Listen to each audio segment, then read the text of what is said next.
We are in a recession, or at the very least, we are on track for a recession, and social media just made it that much more challenging to survive it, especially for Gen Z. Aloha, beautiful humans. Welcome to my channel if you are new here. Welcome back if we've been locked in. My name is Sasha, and today we're talking about the recession and what it was like as a millennial surviving the recession and how things are going to be different for Gen Z. And the reason why I wanted to talk about this is because I've seen a lot of articles and conversations floating around on TikTok and social media and just in the media in general about how millennials survived the Great Recession back in the mid to late 2000s. And as a millennial who graduated from college during the Great Recession, I graduated during 2009. Let's just be very real. Millennials, we have inherited probably the worst economy, like in comparison to any other generation. Like, it has just been very trash for millennials since the minute we graduated. So the fact that we are going to experience yet another recession, like, that is just our lot in life as millennials. Like, I feel like we should be entitled to compensation for we should definitely be entitled to some level of compensation for everything that we have experienced in our very short lives. But when I think about how we survived it as millennials, I think it is going to be very different in comparison for Gen Z.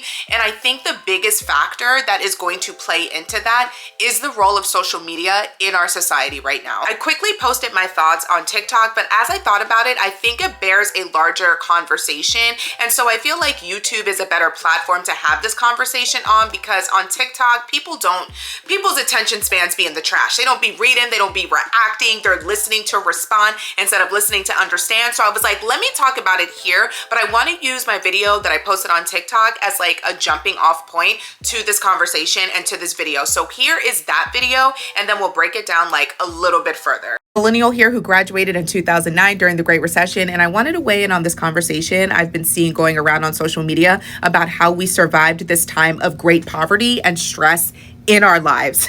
Now, because y'all like to tussle, let me make this very clear before I get started. Your miles may vary. What is on this list may not work for you. You may be the exception. I don't want to hear it. Take what you need and leave the rest. Okay, number one, take whatever job you can get. My first job out of college, I was applying for jobs. While I was applying for jobs, I was working at the mall. I had 3 jobs. I had a job at the Garage. It was a Canadian like clothing store, like think like American Eagle, Aeropostale. I worked there. I was also working at Bath and Body Works, and then I picked up a 3rd job at the Children's Place. My first job, my first big girl job, white collar job, and I tried so hard to go back and find my offer letter, but so I could actually put it up on the screen. First job I got, $38,000. That's how much I was getting paid a year. I was a legal assistant. It's not what I wanted to do, but at the time I thought I wanted to go to law school. That didn't happen. I ended up moving on from that job after 2 years. However, that was the first job that I could get, and I took it. And while I took that job, while I was working there, I was looking for other things. Your first job out of college, you have no experience. You may have internship experience. You may have to get a secretarial job. You may have to get an administrative assistant job. I know it's not pretty. I know it's not glamorous.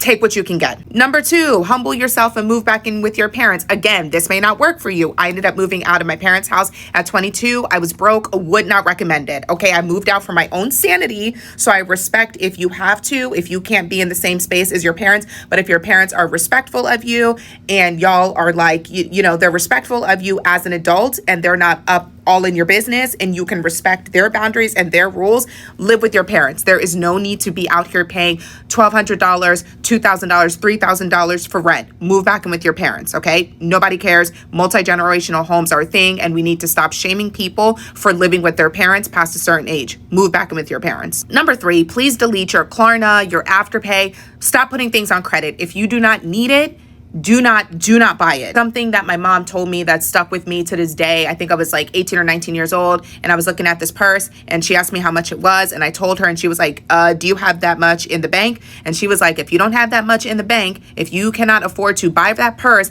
and take out that amount and put it in that purse, you cannot afford that purse, okay? So stop buying things on credit, stop buying things you don't need, and if you have to buy it on Afterpay or Klarna, you cannot afford it. Live within your means, okay? That this is kind of in tandem with number 3. cancel unnecessary subscriptions, and do not feel compelled to keep up with trends, okay? I think we need to remember that the 20s a lot of y'all are seeing on social media nowadays is not realistic. When I was in my 20s, everybody was poor. Everybody was broke, okay? Unless you were some type of nepo baby or your parents had it like that, or you just got a banging ass job out of college, everybody was broke. We were all in the same struggle. We were not trying to flex on each other. And I think the internet has made this a lot worse. So do not feel compelled to compare yourself to people on the internet. You do not know what somebody is doing or what they have to do to get what it is they look like they have on social media. So stop comparing your point A to somebody else's point Z. You do not know the resources people have that make it so that they are able to live the lifestyle that they are portraying on social media, especially people in your 20s. So stop with the comparison. Comparison is a thief of joy. But yeah, when I think about the recession in my 20s, this is how I survived. I was just poor and I did not feel the need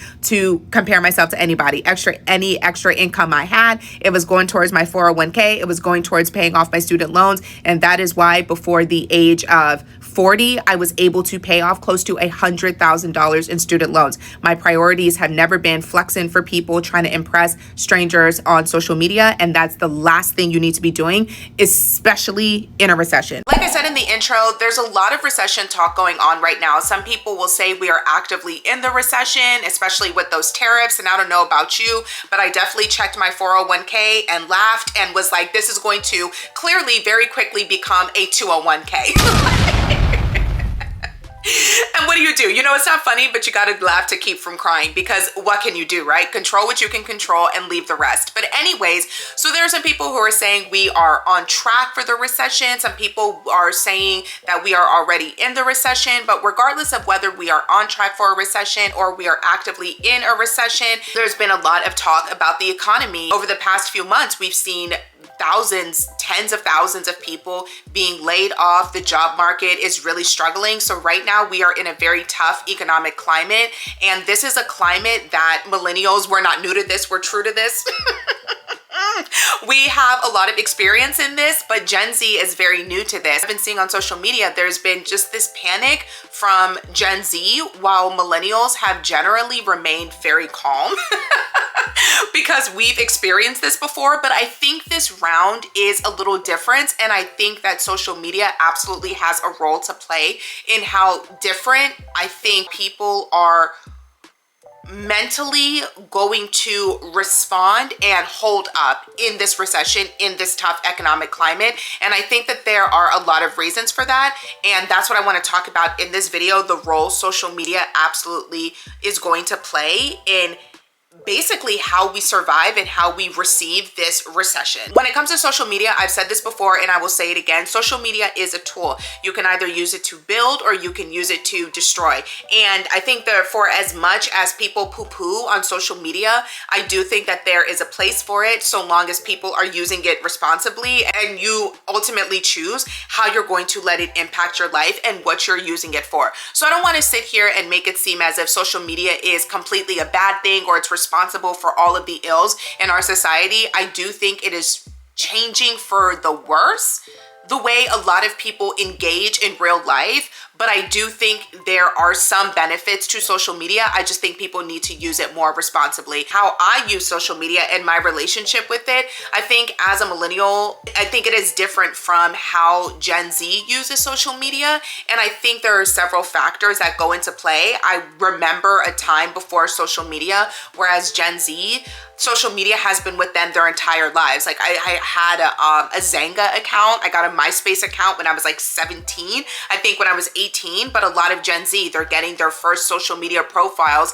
and accounts when they're 11 years old, 12 years old. Like it's something that has been with them mostly their entire lives. And so the hold that it has on Gen Z and how they use social media is absolutely going to be completely different to millennials and other generational groups. And I think that is, for worse, going to play a role in how Gen Z responds to this recession because of social media. And you might be like, you have referenced this social media before. What are you talking about? I genuinely believe that we were never meant to see and be so hyper aware of what every single what every single person on the planet, what they're doing, what they're saying, their thoughts, their feelings, their opinions. While social media is absolutely a connector, like you can learn so much from social media. You learn from different people's backgrounds, their culture, like there is value in social media. But I think the downside to it is that it's made a lot of people more susceptible to peer pressure, bullying, being highly influenced, and we now live in a culture where there is really no sense of individuality and people are more susceptible to groupthink. It is also altering our brains, the way we think, especially for people who are at a very sensitive time in their brain development. And I've talked about this before on this channel. There's a book, if you're curious, about how social media is causing depression in young adults, tweens, teens. I highly recommend anybody who is a parent of a child under the age of 18. You know, social media it can be a very destructive force in the lives of teenagers and children and teenagers. And this book really does a good job of listing it all out. It's called The Anxious Generation by Jonathan Haidt. I highly recommend you pick up that book. I've recommended it so many times on this channel. But anyways, like social media has its pros and its cons. It's a tool and you can either use it to build or you can use it to destroy. And when I look back on the Great Recession and how I survived it, I absolutely think it would have been a lot more challenging if I was actively on social media, because Instagram didn't become a thing until like maybe 2014. Let me think about this for a second. I think I got my first Instagram account, gosh, I cannot remember. I think it was either 2014 or 2015, right? So I think I got Snapchat around that time. I really don't be on Snapchat anymore. I actually deleted the app off my phone. The only reason why it is now on my phone again is because when I was in Nigeria, my little cousin, my baby cousin, she downloaded the app on my phone and was using it. I actually should probably check if the app is still on my phone and just delete it. But anyways, all of this to say, I wasn't actively using social media when I was in college, newly graduated from college. It's not something that I really started to use until I think maybe I was like 26, 27 years old. So when my prefrontal cortex had already developed, I had already had a pretty solid sense of self. So I'm not being easily manipulated and like being susceptible to peer pressure. So I've never felt inclined to follow trends because that's what everybody else is doing. Like if I see something and it's like cute and I'm like, oh, how can I take that and make it my own? Or that's, I really like that. Like that's cute. But as far as like, I need this item because X, Y, and Z has it, I've never been susceptible to that in a way that I think younger people are susceptible to, but it's gotten even worse with social media. But let me backtrack real quick because I've gotten a little ahead of myself. So let's backtrack real quick. So going back to what I said earlier about millennials, it being easier to survive the Great Recession because we were not on social media. We were on social media, but we were siloed in our own pockets, right? Because if you think about like the early days of Facebook, in order to join, you had to have an EDU account. Like it was exclusively for college students and you could friend people from other universities. But for the most part, your network was people you knew intimately, so maybe some friends of friends who went to other colleges. Like if you had a friend that went to high school with you, but they went to a different college and you went to go visit them and then you friended one of their friends on Facebook, like that was pretty much your network. It wasn't like on Instagram where you can kind of see everyone, and TikTok too.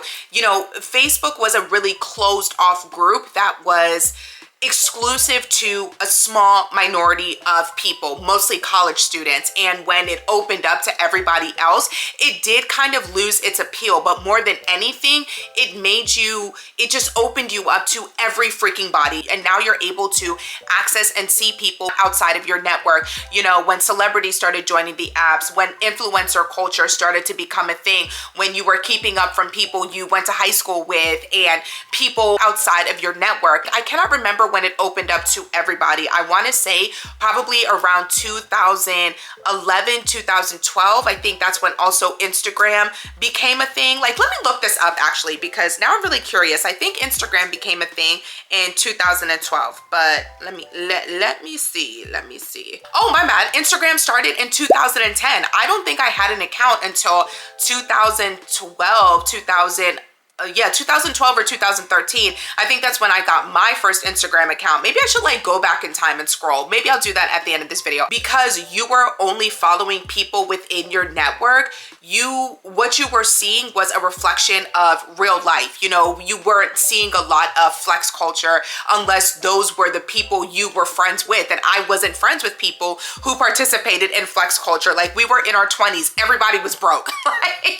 Like everyone was struggling. And I think the experience that we had, or that I had in my 20s as a millennial who was going through the recession, who was just taking whatever job that I could get, I was seeing on social media the experiences of people in my network and people who were going through exactly what I was going through. And so I wasn't looking on social media jealous or envious of anyone or feeling like, oh my goodness, how are they affording this because I'm not able to? I generally knew what was happening in the lives of everyone that I was interacting with and seeing on social media, at least on Instagram and on Facebook. And another thing that I think has changed, which has made Instagram, and just, I don't use Facebook anymore, but what has made Instagram deeply annoying is that nowadays the algorithm is so messed up that not only are you not seeing the content of the people you want to follow, the content that you want to see, people that you're following, you're not seeing it in chronological order. So at any moment you're seeing just whatever on your Instagram feed,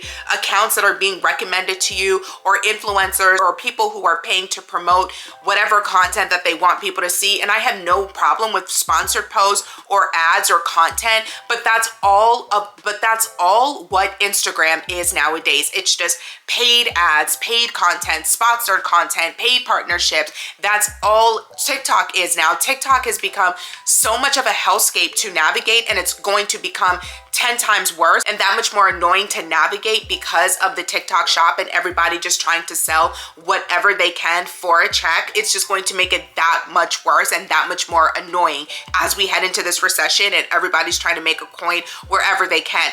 And so I think that's another thing that's like psychologically like messing with people, and it's going to make it more challenging, especially for Gen Z, to survive this upcoming recession, because you are constantly being marketed to.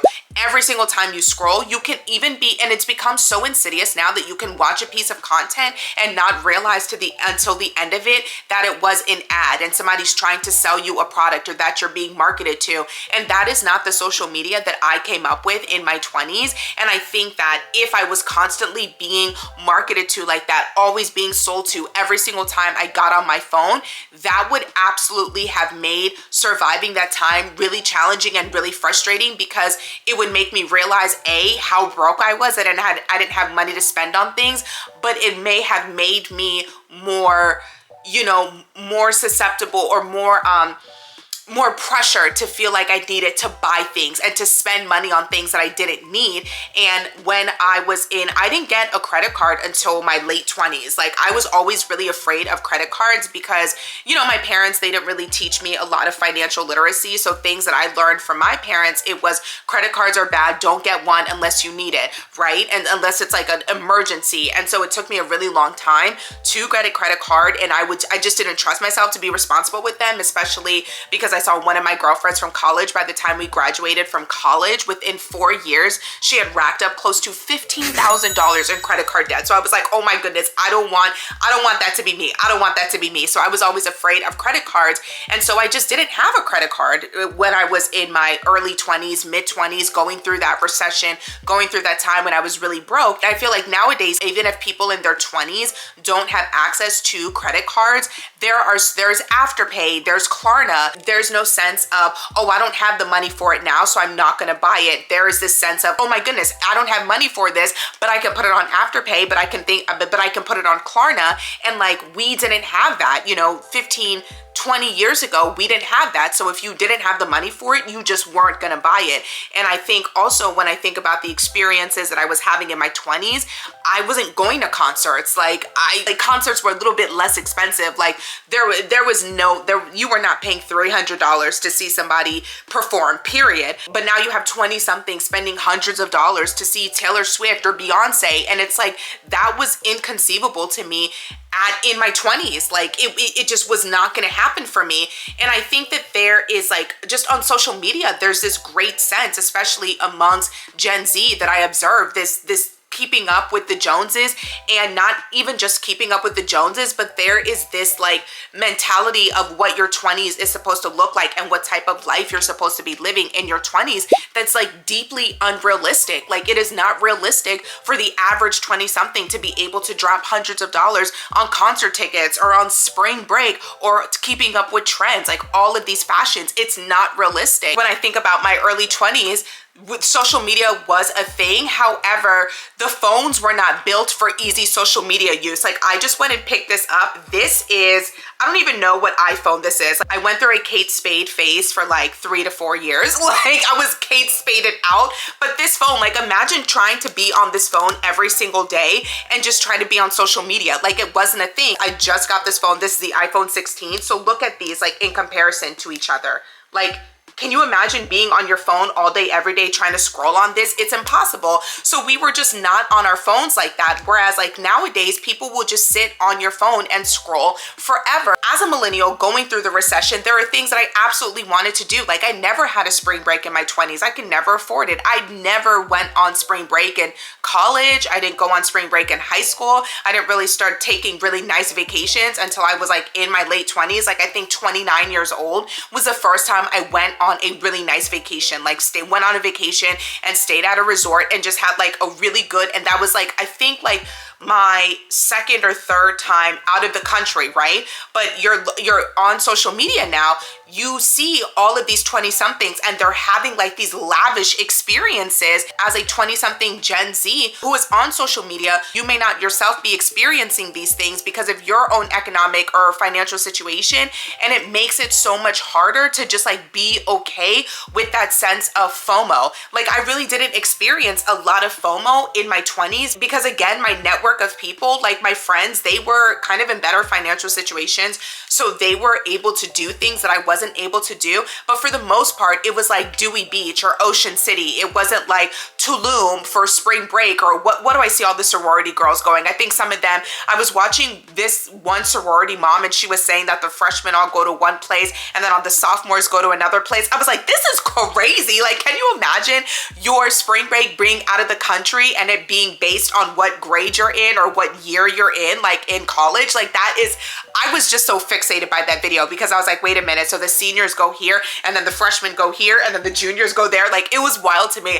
That was not what I was experiencing. It's so hard mentally to see that. Like the sense of FOMO amongst Gen Z is probably so strong because it seems like Gen Z are living two vastly different experiences. Like you either have people who are struggling or people in your 20s who are doing really well, and then so people who are doing really well. So there's this pressure of trying to keep up with what social media, what is being portrayed on social media. But there's also this increasing sense of having everything figured out by the time you're in your 20s. Like there are some content creators and influencers or just people, just regular girls just sharing their lives in their 20s. And I'm looking at their content and I'm like, the fact that you are so well put together in your 20s, like I look at Clark, like she is just that girl. And I'm so impressed by her. And the first time she like revealed her age, I was shocked because I was like, at your age, I was a hot ass mess. Like I didn't have anything figured out. I was a hot mess. And I feel like Gen Z has so much more pressure than we did as millennials to have everything figured out by a certain age. And I think that pressure absolutely comes from being on social media, being so connected and engaged and aware of what everybody else is doing. I did feel the pressure to have things figured out by the time that I was 25. I didn't feel the pressure in the sense that I needed to be married by the time I was 25, have 2.5 kids, a house, a mortgage, white picket fence. I didn't feel that pressure, but I did feel the pressure that I should be solidly cemented in my career and be at a certain place in my career. And so I felt like really frustrated that I think it was like 24, 25 years old. I was still doing like admin jobs jobs, and I was like, I should be further along. However, that pressure, it didn't really come from social media and wanting my life to look like everything else, like what everybody else was living, but it came from my friend group, seeing that, again, my network, and not necessarily from a larger force and entity telling me that I had to have everything figured out at 25 years old. I don't think that pressure for you to be in your 20s and have it all figured out, I don't think that is something that is exclusive to Gen Z, but I do think what is exclusive to Gen Z is this lifestyle that people in their 20s on social media are portraying that is absolutely unrealistic and not attainable for the average Gen Z, for the average 20-something. When I look at the Gen Z in my life that I know personally, the vast majority of them, I would say all of them, I don't know a single Gen Z, I don't know a single person in their 20s who is actively living the lifestyle that is being portrayed by some people in their 20s on social media. Like all of the people I know, like all of my siblings that are still in their 20s, they're all still living at home. That is the case for the vast majority of people I know in their 20s. The ones who are in that kind of middling or older Gen Z age, they either live with roommates, they may be married already, they may be living with a boyfriend or a girlfriend, but if they are not coupled or if they don't have roommates, they are living at home. And I don't know what this shame is in multi-generational homes. You know, I was scrolling on TikTok the other day and I came across this girl. I want to say her name is Chicago Hottie, and she is an 18 or 19-year-old influencer from Chicago. She is very young and she's doing very well for herself. I think she's got like 1 or 2 million followers. She's a very cute young lady, very hardworking, it seems, like has her influencer career down pat. And she just recently moved into this apartment. And I thought it was a very cute apartment. The girl is 18 or 19 years old. She's not even legally old enough to drink yet, but she is out on her own. And that's very impressive for her age. She's so young, but people were clowning her and her apartment. It was a very cute garden style apartment. And people were like, oh, it's giving broke, it's giving poor. And because it wasn't this like high-rise building with high ceilings and white everything and marble tiles everywhere, and it was like, what the hell? Like, that is an unrealistic expectation for a 20-something to have. And I'm clicking on the profiles of the people leaving her these comments, and they're all people in their 20s. Meanwhile, the people who are mostly hyping her up and being like, good job, girl, they look to be like in their 30s or older. So it's like there is this unrealistic perception that, again, when you are moving out of your parents' house into your 20s, or moving out of your parents' house and into an apartment or into your own house, it has to be this luxury high-rise apartment. And it's just like, no, a lot of people aren't living like that. Like the average person is not living like that. You know, not everybody is living in these luxury homes. And I guarantee you the people who were clowning her, they themselves are not even living in the luxury apartments they expected her to have. You know, there's this unrealistic perception and expectation that if you, especially I think like sometimes with influencers, because so many of them push this certain lifestyle, that they think, oh, you got it like that, so why aren't you driving this car, or why aren't you living in this apartment? You know, like there is this unrealistic expectation and perception of what it is, the type of car you should be driving, the type of house you should be living in. And Gen Z are doing it to each other. And it's very weird because as they're doing it to each other, they're struggling themselves. So it's just like, there is no shame in struggling. There is no shame in not having it all together. But I feel like social media has just become so big and heavy on flex culture that very few people are comfortable just coming out and saying, yeah, I don't got it like that. Like, no, or yeah, I don't need that, or that's outside of my means. Like, it's just very weird to watch this happen with the generational group that is one generation behind me, and we're in the same exact place where we are young 20-somethings or mid 20-somethings going through a horrible economy. And it's like one group is reacting differently in comparison to the other group under the same conditions. And it is so fascinating to witness, especially when what's being portrayed on social media is not mirroring the real life experiences of a lot of the Gen Z I know. So it's like, it would be so much more refreshing to see regular people just be posting content and become high profile content creators creators or influencers. And this is why I go back to this, and I've done a video about this, where people say that they are tired of seeing influencers. They're tired of seeing the brand trips. They're tired of seeing the influencers with millions of followers do unboxings and stuff like that. But when you have realistic content creators, when you have people who are just regular, everyday people, those people don't get pushed through the algorithm the same way. So it's like y'all are saying one thing and you're doing something else entirely different. What we uphold and what gets pushed so much on social media, it's so flashy, it's new. I talked about this to TikTok shop. Outfit repeating apparently is a cardinal sin, and it's just like, do people not know washers and dryers exist? Like, everything is so expensive now because of, you know, Shein and TikTok shop and, you know, all of these online boutiques and retailers. However, clothes were, I was a Forever 21 queen, and a lot of us were Forever 21, Charlotte Russe, Wet Seal, Baby, or BB, yeah.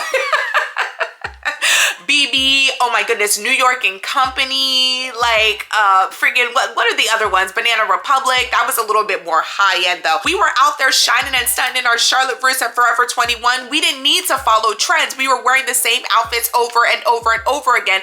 We were DIYing everything ourselves. You did your nails by yourself, you did your hair by yourself, and it's so crazy that on TikTok, I'm seeing these like Gen Z like maintenance days, and these girls are going out, they're getting their hair done, they're getting their nails done, they're getting their toes done, they're getting their lashes done, they're getting their brow, they're getting all of this stuff done that you're not doing in a recession, that you're not doing when you don't have money, and everything is so expensive nowadays. And I think the biggest difference is, like Lotto was calling people brokies for like just, oh my gosh, it's just so like trippy to see, because I remember in my 20s, it was a flex if you could do your nails yourself, if you could do your hair yourself. You were not a brokey, you were someone who had it like that. So I was doing my hair myself, I was doing my nails myself, I did these myself, I did like my hair, like everything, you know.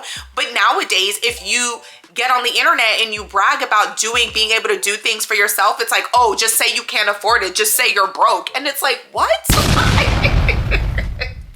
Like, I remember a couple of months ago when there was that whole conversation about hairstylists having to go back to 9-to-5s, and service providers like lash techs and nail techs and everything like that, they were gonna have to go back to 9-to-5s because the economy was really bad. And this was around COVID, where a lot of things were getting shut down, and also people were just, they didn't really have disposable income like that. And a lot of people were like, oh, if you're just broke, just say that.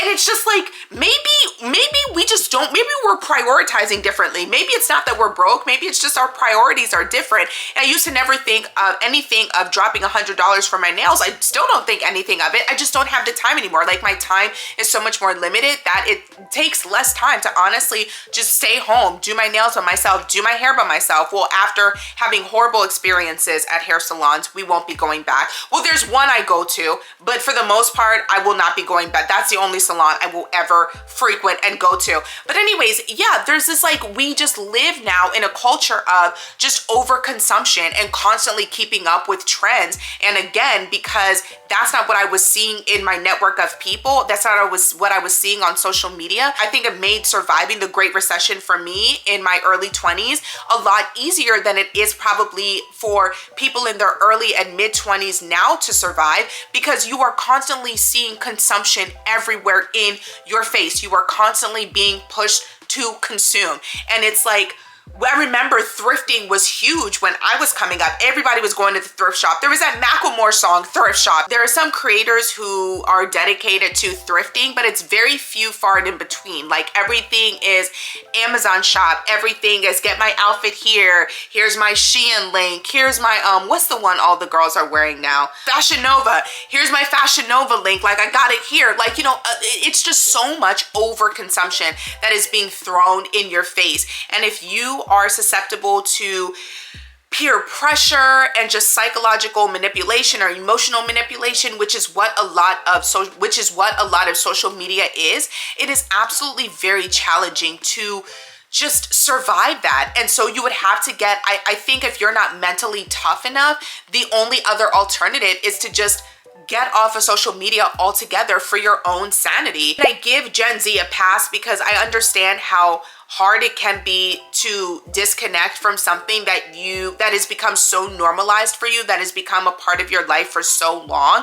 that like what social media is for a lot of Gen Z, that it is probably really hard to disconnect or disengage. So the only advice I can honestly give is to just disconnect as much as you can. Go outside, touch grass, recognize that what you are seeing on social media, a lot of it is marketing. A lot of it is to evoke and invoke a strong emotional reaction out of you, especially if somebody is trying to sell you a product. And I think you have to be, you just have to have the discernment to recognize that.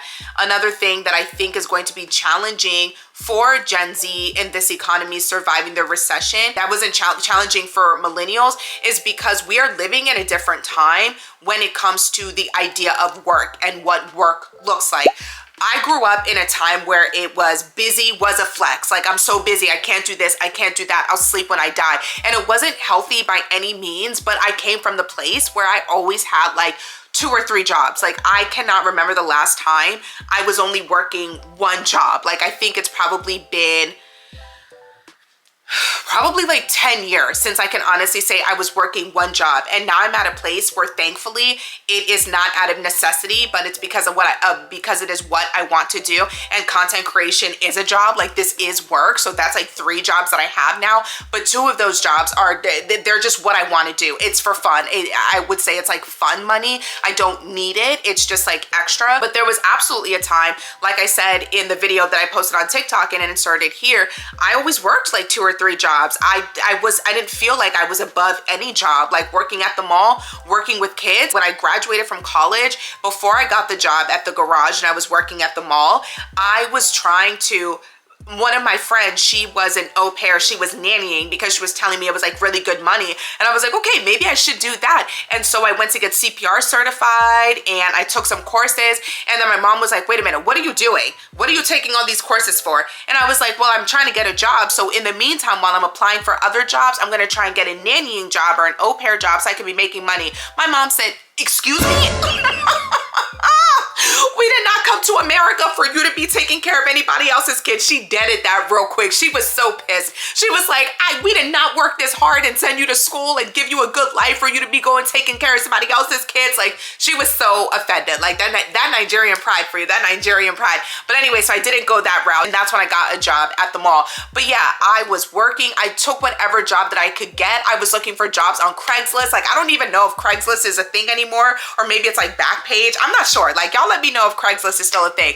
But anyways, I was looking for jobs everywhere. And the first job that I could get, that's the job that I took. I never felt like I was above any jobs. I was willing to hustle. I was ready to hustle. And that's just the mentality that I have always had. If I need money, I'm going to get it. And that's why I always feel like I always tell Snowbae, like, people who know how to get money and make money, they don't worry about money. And that's just how I am. Like, I'm not above anything. I'm going to go out and I'm going to get it done. I'm going to find a way to make it happen.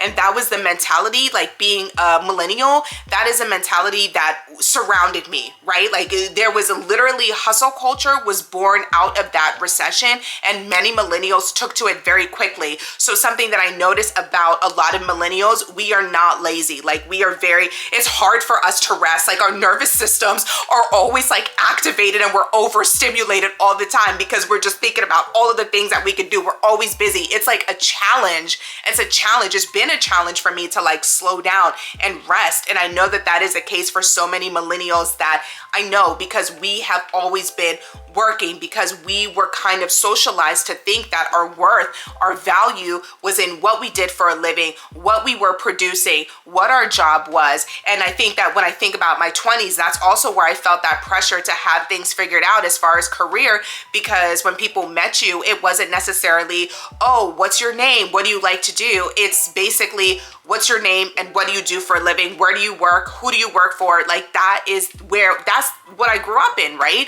And so I think that that's why in my 20s, I definitely felt that pressure. And I know a lot of other millennials felt that pressure to kind of like be established, because so much of our worth then, we were told that our value was defined by what we produce and where we work, our jobs, our career. And I think that's something that is not the case for Gen Z, right? I don't think Gen Z was raised culturally as a generational cohort to think that way. There's a level of individualism within Gen Z that I find very refreshing, but I also think it has negatively kind of contributed to Gen Z's idea of work and their work ethic.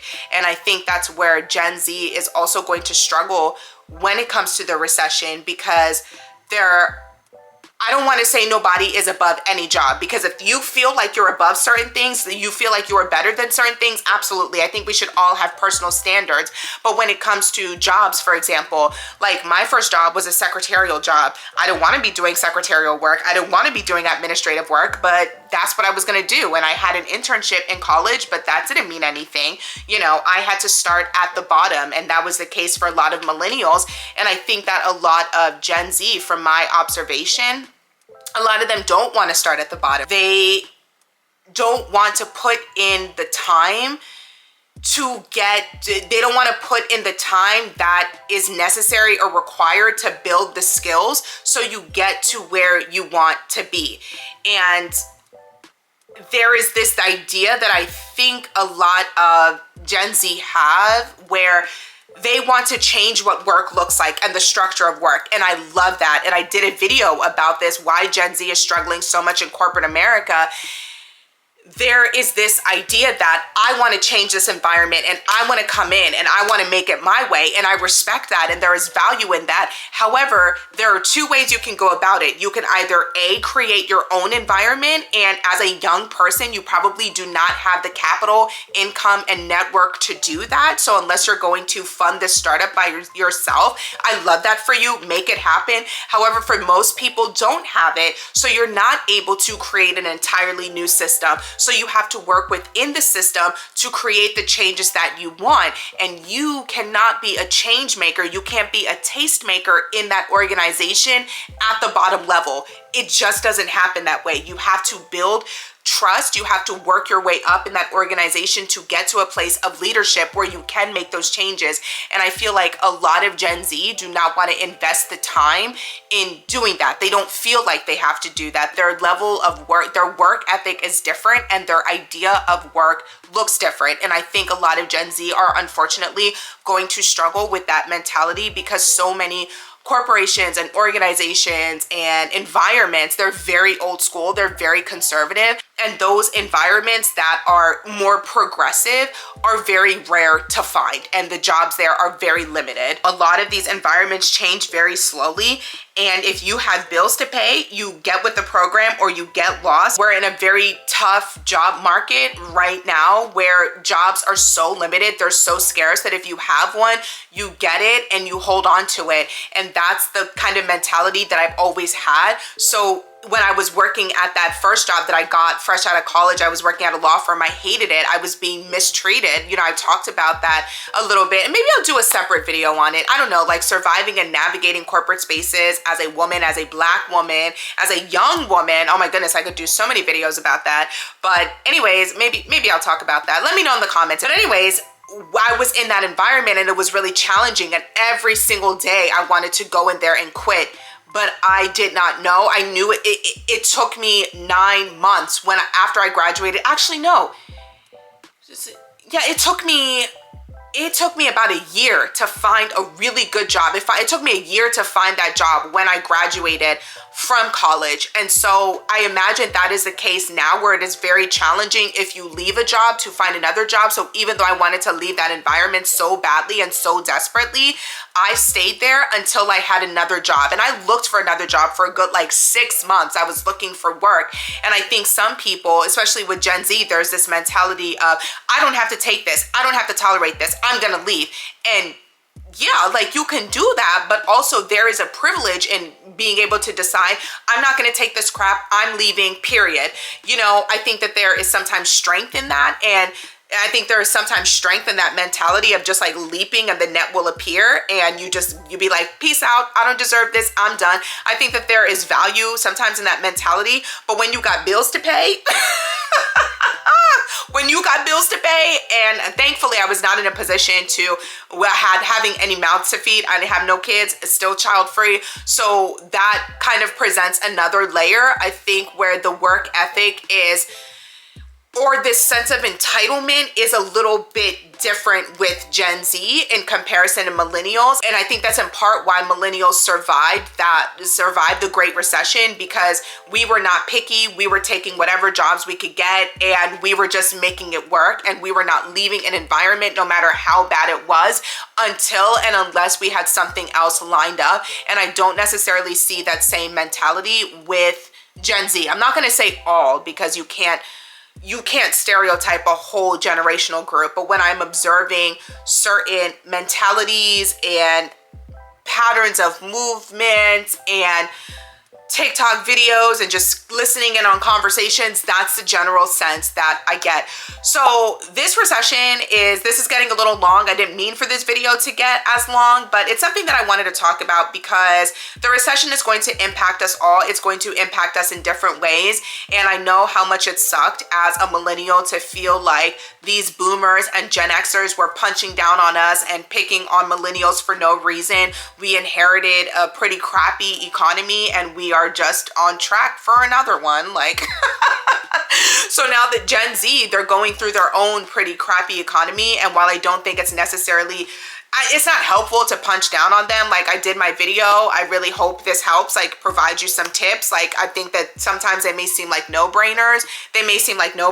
But maybe this video helps someone. Hopefully it helps somebody survive this recession. I don't think it's helpful to punch down, but I do think a shift in mentality is going to absolutely be necessary in order for Gen Z to not only financially survive this recession, but also mentally and emotionally survive this recession, because it's not just your bank account a recession can take a toll on.